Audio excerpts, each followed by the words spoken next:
Good morning. All right, I am looking at a consultative examination report that came in on somebody, and it was a consultative examination about vision. So that means it was an ophthalmologist, and they were doing a vision test. Um, and I ended up sending just today a I don't typically do this, but it's like a letter to DDS, which is the medical workup office that's, currently has it. And I kind of objected to um, a line in there. It's just one sentence, but it really burned me up because there is no basis on which the doctor, who is an MD, but is only tested him for his vision, could remotely say this the way it was said, in my opinion. So let me just give you the backdrop here. It's a person that has severe cognitive, like TBI, traumatic brain injury, with physical limitations as a result, not, bedridden or wheelchair bound or anything like that, but, um, shakiness, neurological nerve damage, I think. But anyway, this was an eye test because one eye is terribly near blind, if not legally blind. So I see here that this doctor, he puts in gratuitous things like there's no pathological reason for the poor visual acuity in the left eye. Nobody asked you what the reason was for it. It's like it's a vision test. Um, but the last line of the report says the claimant is able to sit, stand, lift, and work at a desk for a full day's work without restriction. Really? So are you an eye doctor or are you an orthopedist? Or are you a neurologist? Maybe you're a doctor of physical therapy and you can therefore give this unsolicited opinion, by the way. No one asked him to opine on the person's ability to sit, stand, lift, or work at a desk for a full day work with or without restriction. And the cojones of this fellow, this doctor, is that he's saying without restriction. Little does he know, the guy has like uh, palsy in his hands, um, and severe cognitive loss. So it's like, number one, that's not what you are supposed to be giving an opinion on. You're supposed to be giving him this test and reporting the findings. Why would this doctor throw in this statement? I mean, it has no bearing on his expertise, and that's not what he was sent there for. So I sent a letter today to the DDS saying I'm objecting to and pointing out the conflict. I said something like, at worst, what did I say? Something about at best it's unsolicited and outside his field of expertise. At worst, it's conflicted. It almost suggests to me that this doctor was perhaps, there is bias out there, resentful of this person filing a Social Security disability claim after this traumatic brain injury like 2 years ago, and is trying to like put in stuff as if it's going to make, prevent this fellow from prevailing. And I just can't think of any other reason why you as a doctor, somebody as a doctor, would put in an opinion on whether the person can sit, stand. How about can he play tennis? Why don't you just throw that in there, Mr. Expert? It's so bizarre. Anyway, I wanted to point it out because I don't think, aside from his many typographical errors in here, I don't think that is appropriate. I think it speaks volumes about where the doctor's mindset is at. This is a doctor, by the way, who was not employed by the SSA. However, he gets paid a fee for doing this by the SSA. So obviously the suspicion is consultative examiners are going to often err on the side of less limited because they want to, keep the business coming from the SSA. Whether that's true or not, I don't know. I'm just saying that it's speculation out there. And I think there was a big scandal with CEs in the last couple of years.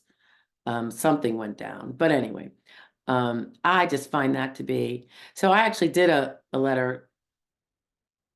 I'm not really objecting to the letter coming in, but I am, and whether or not they will accept an objection to a sentence, I don't care. I just want to point it out to them that is completely inappropriate. Honestly, I don't know if this gentleman should be, he either wasn't educated on what his job is that he's being retained or contracted out for, or what, like what made him feel compelled to try to make an opinion on this guy's orthopedic, neurological, or musculoskeletal condition. Right? Did he give him any tests? Not a single test. Didn't do any straight leg raise test, didn't do any heel to toe walking, no squatting, no range of motion test, which is what would happen with an internal medicine exam when it's about the physical. So I just wanted to let you know that, I know as claimants, if you're unrepresented, you might not have access to this letter in a timely fashion, but it does drive home the point that if you get denied, say on initial, I would immediately start, maybe use that 3288 form, contact the SSA and say, I need a copy of my file and I need it fast because I have to appeal. I would do that right away.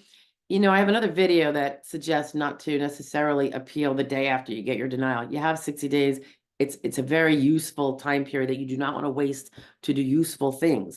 If you appeal in the first week, you just lost 7 weeks of useful time. So now it's going to immediately be looked at again, and the chance of it being rubber stamped, as they say, with the same decision is all that greater because you didn't use that 7 weeks to actually improve anything.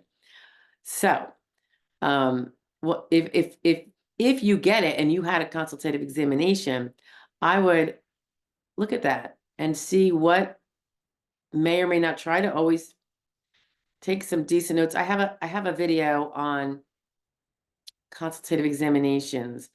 I kind of think you should take some notes on some things like, if they're talking about like this, clearly the doctor did not test him about musculoskeletal, orthopedic, or neurologic issues when it comes to sitting, standing, lifting, walking, and that person would, a person who's not severely TBI'd would understand that was just not even tested.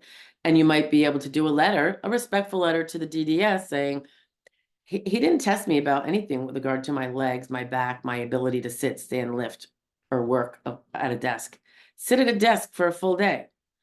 You can't really address it unless you see it. So getting a copy, you're not going to be able to get it so fast. And that's why I'm saying you're probably not going to get it the day after, even if you request it the day after the CE exam. Well, the CE report might not even be in yet, but they usually get them in pretty quickly, like within a week or two. But if you get denied, I would immediately try to get that file, look at the CE exam, and of course everything else, which I've described in other videos, like don't waste your appeal time and don't waste your reconsideration. This is what you could be doing to improve your chances of getting an award at in the next step. But you can then see this, you get that file, you can find the CE report in there and see if the CE examiner is saying things that never happened. I've had some claim that a client can button things, zip things, and tie things without any difficulty, and it was false. And when I inquire of the client, they say, no, he never asked me, and he never asked me if I could, and he never asked me to show him I could. So there was literally no discussion on these things, and the CE examiner just gratuitously put in that the person can do it. It makes me wonder, some of the ones that are used a lot, they have a format they write in. It's a narrative, but they clearly have sections that they always fill in. It's probably a little bit of canned stuff, and they might just presume that the person can do that, so they leave it in. Obviously, I think that's wrong. It's It's not supported by anything that they can know or have personal knowledge of. Same with this eye doctor saying that my client is able to sit, stand, lift, and work at a desk for a full day's work without restriction. Like, how the heck would he know? Anyway, so that's my grade for the day, but I just want to let you know that there's a lot of, I see some weird things, not in every CE exam. And by the way, an unfavorable CE exam doesn't mean I find something like this in there. You know, it can be unfavorable, like I don't like it, because that's his opinion on what he's found. But here the person is saying something that he has not even seen anything on which to base that opinion on, right? Nothing. He didn't do any tests of any kind other than vision. In fact, this whole 1, 2, 3, 4, 5, 6, 7, 11 lines long. It's like one, it happens to be broken up into 3 small paragraphs, but it's literally 11 lines long is this whole report. Typical internist report was going to be much longer because they're doing range of motion testing and they're, you know, trigger point testing, you know, pressure points and range of motion and straight leg raise and variety of other potential tests. So this is a really weird report, but it helps to see if there's something in there, not so much that you can refute his opinion, but you can refute if he says something happened that didn't, such as, you know, buttoning, zipping, and tying, or in this case, he is able to sit, stand, lift for a full, he has never seen the guy do anything for a full day at all. How would he even be able to say that? You know, ridiculous. All right, so my vent is over, but I wanted to let you know it's really helpful to look at these and read through them line for line.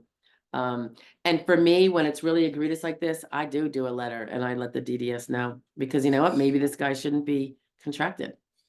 But if for nothing else, I'm going to drive it home to an adjudicator who I think would understand this, that doctor clearly didn't have any knowledge whatsoever about that sentence he threw in there. He just threw it in there.